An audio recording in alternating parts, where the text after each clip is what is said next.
जय हिंद दोस्तों, कैसे हैं आप। आशा करते हैं स्वस्थ होंगे। ईश्वर से यही प्रार्थना है कि ईश्वर हमें आपको सबको स्वस्थ रखें। चलिए स्टार्ट किया जाए आज का सेशन। तो आज के सेशन में हम लोग पढ़ने वाले हैं चैप्टर 1। चैप्टर का नाम है ठोस अवस्था, जिसको इंग्लिश में बोलते हैं सॉलिड स्टेट। तो इस चैप्टर को पढ़कर, इस एक्सरसाइज को कर कर आप अपने सॉलिड स्टेट को और सॉलिड करिए, यही मेरी शुभकामना है। तो चलिए, तो पहला है, किस टाइप का क्वेश्चन पढ़ने वाले हैं, बहुविकल्प प्रश्न प्रारूप फर्स्ट, यानी इसमें एक ही आंसर यानी ऑप्शन सही होगा।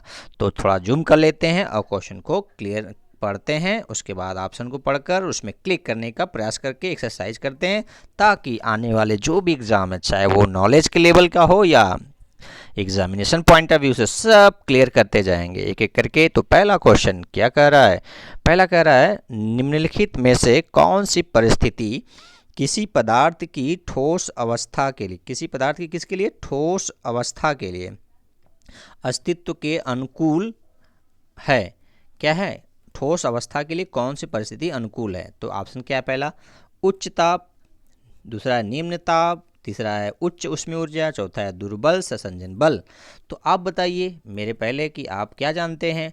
तो आपको पता होगा कि टेम्परेचर और फोर्स ऑफ अट्रैक्शन के बीच क्या है, इन्वर्सली प्रोपोर्शनल होता है। फोर्स ज़्यादा होगा तो टेम्परेचर कम होगा। सीधा मतलब कि ठोस होना है तो ठोस होने के लिए ताप निम्न होना चाहिए। तो आपको पता हो गया कि ऑप्शन नंबर से क्या होगा, सेकेंड। चलिए, पहले का क्या हो गया, सेकेंड ऑप्शन सही है। नेक्स्ट क्वेश्चन है, नेक्स्ट दूसरा क्वेश्चन क्या कर रहा है, निम्नलिखित, क्या कर रहा है, निम्नलिखित में से कौन सा अभिलक्षण क्रिस्टली ठोस का नहीं है।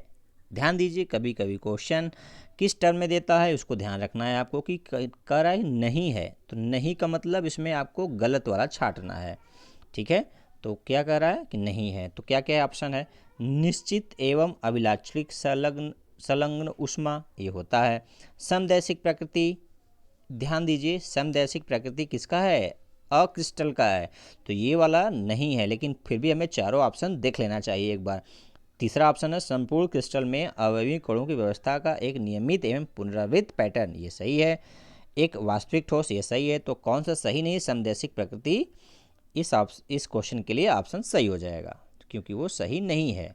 चलिए नेक्स्ट क्वेश्चन, थर्ड क्वेश्चन में क्या है, थर्ड क्वेश्चन में कह रहा है, मैं इसको ध्यान से देखिए, थर्ड क्वेश्चन, यस, ये कह रहा है निम्नलिखित में से कौन सा एक अक्रिस्टली ठोस है। यदि आप अक्रिस्टली ठोस, क्रिस्टली ठोस के एग्जाम्पल आप जानते हैं तो उसमें से आपको सेलेक्ट करना है।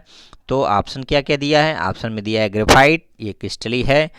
क्वार्टज कांच, ये नहीं है, फिर भी हमें ऑप्शन पूरा देखना चाहिए। क्रोम एलम है, सिलिकॉन कार्बाइड है। तो ऑप्शन इसके लिए क्या है, अक्रिस्टली ठोस है। तो कौन सा है, ऑप्शन नंबर सेकेंड, अक्रिस्टली ठोस है। क्लियर है। नेक्स्ट पढ़ते हैं, चौथा क्वेश्चन क्या है, चौथा क्वेश्चन में कह रहा है कि निम्नलिखित में से कौन सा व्यवस्था प्रति लौह चुंबकीय पदार्थ के चुंबकीय आघूर्ण के व्यवस्थित, क्या कर रहा है, व्यवस्थित,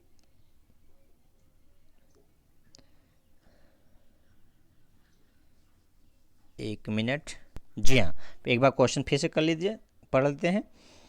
निम्नलिखित में से कौन सी व्यवस्था प्रति लौह चुंबकीय पदार्थ के चुंबकीय आघूर्ण के व्यवस्थित संरेखण को प्रदर्शित करती है। यानी ऑप्शन में से आपको क्या करना है, प्रति चुंबकीय के लिए सही आंसर चूज करना है। तो आपको पता है कि प्रति लौह चुंबकीय को इंग्लिश में बोलते हैं एंटी फेरोमैग्नेटिक, एंटी फेरोमैग्नेटिक।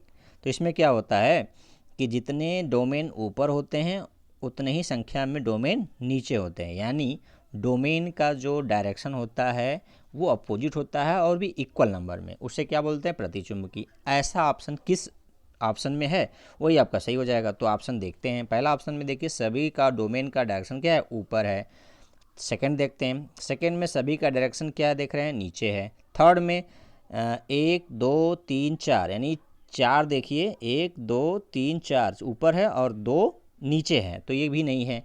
और चौथा देखिए, 1 2 3, 3 ऊपर है, 1 2 3 नीचे हैं, बराबर संख्या में ऊपर और नीचे, यानी कैंसिल हो जाता है। इसलिए क्या प्रति चुंबकीय पदार्थ के लिए ऑप्शन नंबर क्या हो जाएगा, चौथा सही हो जाएगा। चलिए नेक्स्ट पढ़ते हैं। नेक्स्ट में क्या है, क्वार्ट्ज कांच के अपवर्तनांक के मान के संदर्भ में निम्नलिखित में से कौन सा सत्य है। ध्यान दीजिए कि कभी कभी असत्य पूछता है, कभी सत्य पूछ रहा है। तो क्वार्ट्ज कांच के अपवर्तनांक के मान के संदर्भ में निम्नलिखित में से कौन सत्य पूछ रहा है। तो ऑप्शन क्या क्या है। पहला ऑप्शन कह रहा है सभी दिशाओं में समान होता है। ये तो क्वार्ट्ज कांच क्या है, आपका अक्रिस्टली है, यानी अमॉर्फस है, तो ये सभी दिशाओं में क्या होता है, समान होता है। बिल्कुल सही है। फिर भी चारों ऑप्शन देख लेते हैं।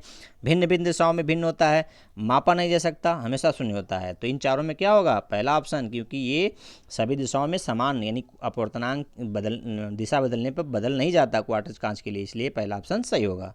चलिए नेक्स्ट देखते हैं छठा क्वेश्चन में क्या है, अक्रिस्टलीय ठोसों के विषय में निम्नलिखित में से किस में से कौन सा कथन सही नहीं है। क्या कह रहा है, सही नहीं है। एक बार ध्यान से क्वेश्चन पढ़ लेते हैं तो आपको आंसर देना आसान हो जाता है। तो क्वेश्चन आपने पढ़ लिया है, तो चलिए ऑप्शन देखते हैं। गर्म करने से किसी एक ताप पर ये क्रिस्टलीय बन सकते हैं, बिल्कुल सही। लंबे समय तक रखने से ये क्रिस्टलीय बन सकते हैं, बिल्कुल सही। अक्रिस्टलीय ठोसों को गर्म करके सांचे में डाला जा सकता है, बिल्कुल सही। यह विषम दैशिक प्रकृति के होते हैं, जी नहीं, ये अक्रिस्टलीय ठोस का गुण नहीं है। तो ये ऑप्शन नंबर क्या हो जाएगा, 4, क्योंकि ये क्रिस्टलीय का है। विषम दैशिक गुण किसका है, क्रिस्टलीय ठोस का। तो इस तरह से इसका छठे का क्या हो जाएगा, ऑप्शन नंबर 4। तो चलिए नेक्स्ट देखते हैं। नेक्स्ट क्वेश्चन क्या कह रहा है, 7वां क्वेश्चन, क्रिस्टलीय ठोसों के निश्चित गलनांक का कारण है। यहाँ पर खाली स्थान है, इसको भरना है। पहला क्या है ऑप्शन, क्रिस्टलीय जालक में अवयवी कणों की नियमित व्यवस्था लघु परास तक प्रेक्षित होना, जी नहीं, पहला ऑप्शन तो नहीं भरा जा सकता। क्रिस्टलीय जालक में अवयवी कणों की नियमित व्यवस्था दीर्घ परास तक प्रेक्षित होना, ये कुछ हद तक सही है, बहुत हद तक सही है। फिर भी हमें चारों ऑप्शन देखकर उनमें से कौन सही है उसको छांटते हैं। तीसरा है विभिन्न दिशाओं में अवयवी कणों की समान व्यवस्था, ये तो बात सच है कि सभी अवयवी कणों की दशा समान होती है, लेकिन आयनिक क्रिस्टल होते हैं तो थोड़ा अपना एक निश्चित पैटर्न होता है। चौथा है विभिन्न दिशाओं में अवयवी कणों की भिन्न व्यवस्था, ये दोनों कुछ हद तक सही है, लेकिन सबसे अप्रोप्रिएट क्या होगा, सेकेंड आपका सही होगा, क्योंकि दीर्घ परास होता है, उसमें व्यवस्था अपने आप सही होता है। तो ये इसमें दीर्घ परास तो नहीं दिया दोनों में, इसलिए नहीं हो सकता। चलिए नेक्स्ट क्वेश्चन पढ़ते हैं। नेक्स्ट क्वेश्चन है 8वां, फिर भरना है, उसमें ऑप्शन है, उसमें अनुसार क्या भरना चाहिए। क्रिस्टल जालक में आयोडीन के अणु खाली स्थान द्वारा बने रहते हैं। अब आपको पता है कि आयोडीन एक अणु है, और अणु कैसा है, अध्रुवी की ध्रुवी, क्योंकि समान परमाणुओं से मिलकर अणु बना है, तो ये अध्रुवी है। कैसा है, अध्रुवी। अध्रुवी अणु के बीच कौन सा बल होता है यहाँ पर, लंदन फोर्स या डिस्पर्सन फोर्स, यानी लंदन बल या डिस्पर्सन बल होता है। तो ऑप्शन देखिए, लंदन या डिस्पर्सन दिया है कि नहीं, तो पहला ऑप्शन लंदन बल दिया है, ये सही है। लेकिन फिर भी मैं चारों देखना चाहिए, फिर क्लिक करना चाहिए। द्विध्रुव अन्योन्य क्रिया, जी नहीं। सहसंयोजक बल, जी नहीं। कूलाम बल, जी नहीं। तो ऑप्शन नंबर क्या हो जाएगा, पहला आपका। चलिए नेक्स्ट क्वेश्चन 9वां क्वेश्चन क्या कह रहा है, ध्यान से देखिए। निम्नलिखित में से कौन सा जालक नेटवर्क ठोस है। आप जानते हैं कि नेटवर्क ठोस में क्या होता है कि परमाणु सहसंयोजक बंध द्वारा जुड़े होते हैं। परमाणु, तो ऑप्शन के अनुसार देखिए, SO2 ये तो मॉलिक्यूलर है, ये जालक नहीं है, नेटवर्क या जालक नहीं है। आयोडीन, जी हाँ, ये मॉलिक्यूलर है, ये जालक नहीं है। हीरा, जी हाँ, हीरा एक कार्बन कितने कार्बन से जुड़ा होता है, 4, ठीक है। तो ये क्या होता है, नेटवर्क टाइप का ये क्रिस्टल होता है। बर्फ, जी नहीं, बर्फ नहीं। तो ऑप्शन नंबर क्या हो जाएगा, 3rd, ठीक है। चलिए नेक्स्ट नंबर 10वां क्वेश्चन क्या कह रहा है। 10वां थोड़ा सा देखिए, इसमें कम्बिनेशन देकर फिर ऑप्शन बनाया है। कह रहा है, क्या कह रहा है, निम्नलिखित में से कौन सा ठोस विद्युत का चालक नहीं है। ध्यान दीजिए, कभी नहीं पूछता है, कभी सही पूछता है, तो नहीं वाले विशेष गौर फरमाइएगा। पहला है ए Mg, दूसरा बी है TiO, तीसरा है आयोडीन सॉलिड में, और डी है H2S यानी H2O सॉलिड स्टेट में। ऑप्शन बना क्या रहा है, ए केवल, जी नहीं, मैग्नीशियम तो विद्युत को चालक है। केवल बी टाइटेनियम ऑक्साइड, ये चालक तो है, लेकिन केवल ये नहीं, चालक नहीं पूछ रहा है, लेकिन तो चालक है। सी, तीसरा ऑप्शन है सी और डी। हाँ देखिए, आयोडीन और वाटर क्या सॉलिड स्टेट में रहेंगे तो विद्युत के चालक नहीं होंगे। और चौथा ऑप्शन है बी सी डी, जी नहीं, चौथे में बी भी आ जा रहा है तो ये चालक है, जबकि ऐसा नहीं है। तो ऑप्शन नंबर क्या हो जाएगा आपका? सी, ऑप्शन नंबर सेकंड थर्ड हो जाएगा आपका, जिसमें सी और डी आते हैं। चलिए नेक्स्ट क्वेश्चन, 11वां क्वेश्चन में क्या कह रहा है, ध्यान से पढ़िए। कह रहा है कि निम्नलिखित में से कौन सा आयनिक ठोस का अभिलक्षण नहीं है। देखिए जहाँ पर नहीं है वहाँ पर सतर्क हो जाकर ये, क्योंकि वो वाला क्वेश्चन कह रहा है कि नहीं है। ठीक है, तो ऑप्शन नंबर क्या है, ध्यान से देखिए। ऑप्शन नंबर कह रहा है गलित अवस्था में विद्युत चालकता का बहुत कम मान है। गलित अवस्था में विद्युत चालकता का बहुत कम मान, जी नहीं, ये तो होता है, विद्युत चालकता होती है गलित अवस्था में, तो ये तो नहीं हो सकता। चलिए पहले हम पूरा ऑप्शन देख लेते हैं। भंगुर प्रकृति होता है, अन्योन क्रिया में अत्यधिक प्रबल बल होता है, समदेशी विषमदेशी प्रकृति ये होता है, बिल्कुल सब होते हैं। तो तीनों होते हैं तो कौन नहीं होता? ये गलित अवस्था में विद्युत के चालकता बहुत अधिक होती है, इसमें कम कह रहा है, यही नहीं होगा। चलिए नेक्स्ट पढ़ते हैं, ग्रेफाइट, 12वां क्वेश्चन कह रहा है ग्रेफाइट खाली स्थान की उपस्थिति के कारण विद्युत का सुचालक है। किसके कारण ग्रेफाइट विद्युत सुचालक है भैया? एकाकी इलेक्ट्रॉन युगल, मुक्त संयोजी इलेक्ट्रॉन, धनायन, ऋणायन। तो मुक्त संयोजी इलेक्ट्रॉन, एकाकी इलेक्ट्रॉन दोनों में कौन सही है? धनायन तो नहीं होगा, ऋणायन नहीं होगा। अब मुक्त संयोजी इलेक्ट्रॉन, तो कार्बन में क्या होता है, 4 वो होते हैं, लेकिन एकाकी का मतलब एकल इलेक्ट्रॉन युगल, ये भी नहीं होगा। एकाकी युगल इलेक्ट्रॉन भी नहीं होगा, युगल मतलब 2। मुक्त संयोजी इलेक्ट्रॉन, एक क्या होता है, इलेक्ट्रॉन फ्री होता है, क्योंकि एकाकी का मतलब एक इलेक्ट्रॉन युगल। ठीक है, तो ऑप्शन नंबर क्या हो जाएगा? सेकेंड। चलिए नेक्स्ट देखते हैं आपका। चलिए 13वां क्वेश्चन देखते हैं। 13वां क्वेश्चन में क्या है, निम्नलिखित में से कौन से ऑक्साइड का विद्युत सुचालक अथवा प्रतिरोध होना ताप पर निर्भर करता है? ध्यान दीजिए कि क्या कर रहा है, सुचालक अथवा विद्युत रोधी ताप पर निर्भर करता है। तो ऑप्शन क्या क्या हैं आपके? Titanium oxide, silicon oxide, titanium trioxide, magnesium oxide. तो आपको पता होना चाहिए, मेमोरी बेस्ड है, कि ये जो टिटेनियम ट्राईऑक्साइड है ये टेम्परेचर डिपेंडेंट है। टिटेनियम ट्राईऑक्साइड ये टेम्परेचर बदलने पर इसका कैरेक्टर बदल जाता है। ये कभी कंडक्टर की तरह काम कर सकता है, कभी इंसुलेटर की तरह। तो आपको याद रखना है क्या? Option number 3 titanium trioxide. ये क्या है, ताप के ऊपर निर्भर करता है इसकी कंडक्टिविटी। चलिए नेक्स्ट पढ़ते हैं, 14वां क्वेश्चन। इसमें क्या कह रहा है, कह रहा है निम्नलिखित में से कौन सा ऑक्साइड धातुओं के समान विद्युत गुण प्रदर्शित करता है? यानी धातु ऑक्साइड सभी हैं, इसमें से कौन धातुओं के समान विद्युत गुण प्रदर्शित करते हैं? ऑप्शन क्या क्या है? सिलिकॉन ऑक्साइड, जी नहीं। मैग्नीशियम ऑक्साइड, जी नहीं। सल्फर डाइऑक्साइड, जी नहीं। क्रोमियम ऑक्साइड, ये क्या करता है, आपके धातु के समान मेटेलिक यानी कंडक्टिविटी शो करता है, इसलिए ऑप्शन नंबर क्या हो जाएगा? चौथा, विद्युतीय गुण प्रदर्शित करते हैं। नेक्स्ट है 15वां क्वेश्चन, क्या कह रहा है, ध्यान से पढ़ते हैं। किसी शुद्ध क्रिस्टल में जालक स्थल खाली स्थान द्वारा अध्यासित नहीं हो सकता। क्या कह रहा है? नहीं हो सकता। तो क्या नहीं हो सकता? अणु ये तो हो सकता है, आयन हो सकता है, इलेक्ट्रॉन ये नहीं हो सकता, परमाणु हो सकता है। तो यहाँ पर क्या होगा? इलेक्ट्रॉन। तो ऑप्शन नंबर थर्ड। चलिए नेक्स्ट क्वेश्चन, 16वां क्वेश्चन क्या कह रहा है, कह रहा है कि ग्रेफाइट को किस रूप में वर्गीकृत नहीं कर सकते हैं। नहीं कर सकते, ये बात को विशेष तौर से मैं कहता हूँ कि ध्यान देना है कि नहीं कर सकते। चालक ठोस, चालक तो होता ही है, वो भी सॉलिड ठोस है। जालक ठोस, यस जालक ठोस है। सहसंयोजक ठोस, यस सहसंयोजक से, क्योंकि ग्रेफाइट में एक कार्बन, कितने कार्बन जुड़े होते हैं? 3, और ये हेक्सागोनल स्ट्रक्चर बनाता है। ठीक है, तो ये सहसंयोजक भी है, जालक भी है, चालक भी है, लेकिन आयनिक ठोस कदापि नहीं। इसलिए ऑप्शन नंबर 4 क्या हो जाएगा आपके लिए? सही हो जाएगा। आयनिक ठोस नहीं है, यानी ऑप्शन नंबर चौथा इसके लिए नहीं है। चलिए नेक्स्ट क्वेश्चन है आपका 17वां। उसमें कह रहा है, क्या कह रहा है, ध्यान से पढ़िए। खाली स्थान में धनायन अंतराकाशीय स्थल में उपस्थित होते हैं, किस तरह के दोष में? पहला फ्रैंकल जी हाँ, फ्रैंकल में तो धनायन क्या होते हैं, अपना साइड छेद करके कहाँ जाते हैं, इंटरस्टिशियल यानी परमाणुओं के बीच जो जगह होता है वहाँ पर, तो उसको क्या बोलते हैं, इंटरस्टिशियल साइट, अंतराकाशीय स्थान। तो साटकी दोष में नहीं, मृत्तिका में नहीं, धातु न्यून दोष में नहीं, तो ऑप्शन नंबर क्या हो जाएगा, फर्स्ट। चलिए नेक्स्ट देखते हैं 18वां क्वेश्चन। क्रिस्टलों में साटकी दोष तब परीक्षित होता है जब खाली स्थान है, तो ऑप्शन क्या क्या है।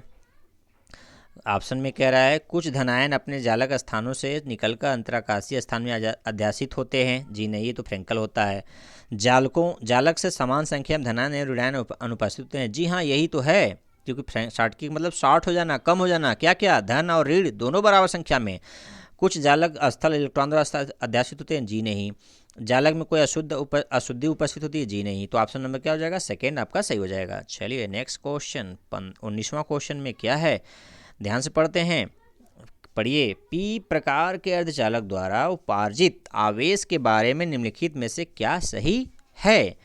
तो उपार्जित यानी आपको पता है कि पी टाइप के सेमीकंडक्टर जो होते हैं उसमें उनकी वैलेंसी 3 होती है, वो एलिमेंट मिलाए जाते हैं, कौन कौन, बोरान, एल्युमिनियम, गैलियम, ये किस में मिलाए जाते हैं, ये सिलिकॉन में या जर्मेनियम में मिलाए जा सकते हैं, तो उसमें होल बन जाते हैं, होल का जो कंडक्टिविटी उसे बोलते हैं पी टाइप का सेमीकंडक्टर। तो इसके हिसाब से आपका क्या ऑप्शन हो जाएगा, धनात्मक, पहला ऑप्शन क्या है धनात्मक, जी हाँ, उदासीन, जी नहीं, ऋणात्मक, जी नहीं, पी अशुद्धि की संताप निर्भर करता है, जी नहीं, तो ऑप्शन नंबर पहला हो जाएगा। चलिए 20वां क्वेश्चन क्या कह रहा है, 20वां क्वेश्चन में कह रहा है सिलिकॉन से एन प्रकार का अर्धचालक प्राप्त करने के लिए किस संयोजकता वाले पदार्थ को अपमिश्रित करना चाहिए। तो अभी बताया कि पी वाले में 13 ग्रुप, अब एन वाले में क्या करना चाहिए, एन टाइप का यदि सेमीकंडक्टर बनाना है तो हमें 15वें ग्रुप के तत्वों को मिलाना चाहिए, उनकी वैलेंसी 5 होती है। वो कौन कौन से हैं आपके हैं, फास्फोरस, आर्सेनिक, एंटीमनी। तो इनकी वैलेंसी कितनी होती है, 5 होती है। तो 5 होती है तो इसमें 4 तो सिलिकॉन से बनते हैं, 5वां इलेक्ट्रॉन फ्री होता है, इसलिए इसको एन इलेक्ट्रॉन पर नेगेटिव चार्ज होता है, इसलिए उसको बोलते हैं एन टाइप का सेमीकंडक्टर। तो आपको पता याद आ गया होगा। तो ऑप्शन नंबर देखिए, पहला जी नहीं, पहला होगा जी नहीं, सेकेंड होगा नहीं, थर्ड होगा नहीं, चौथा हो जाएगा 5 वाला, ठीक है। चलिए नेक्स्ट क्वेश्चन 21वां क्वेश्चन क्या कह रहा है, कह रहा है फलक केंद्रित एकक कोष्टिका में चतुष्फल के रिक्तिकों की कुल संख्या होती है। अब फलक केंद्रित एकक कोष्टिका का शॉर्टकट बताइए कैसे लिखते हैं, FCC। अब इसमें जब नंबर ऑफ एटम कितने होते हैं, यानी जेड कितने होते हैं, 4, और जो इतने परमाणु होते हैं, और टेट्राहेड्रल वायर्ड में परमाणु में संबंध आप जानते ही हैं कि जेड का क्या होता है, दुगुना, यानी 2 इंटू जेड। तो जेड कितना है, 4 है, तो 2 इंटू 4 कितना हो गया, 8, कितना हो गया, 8।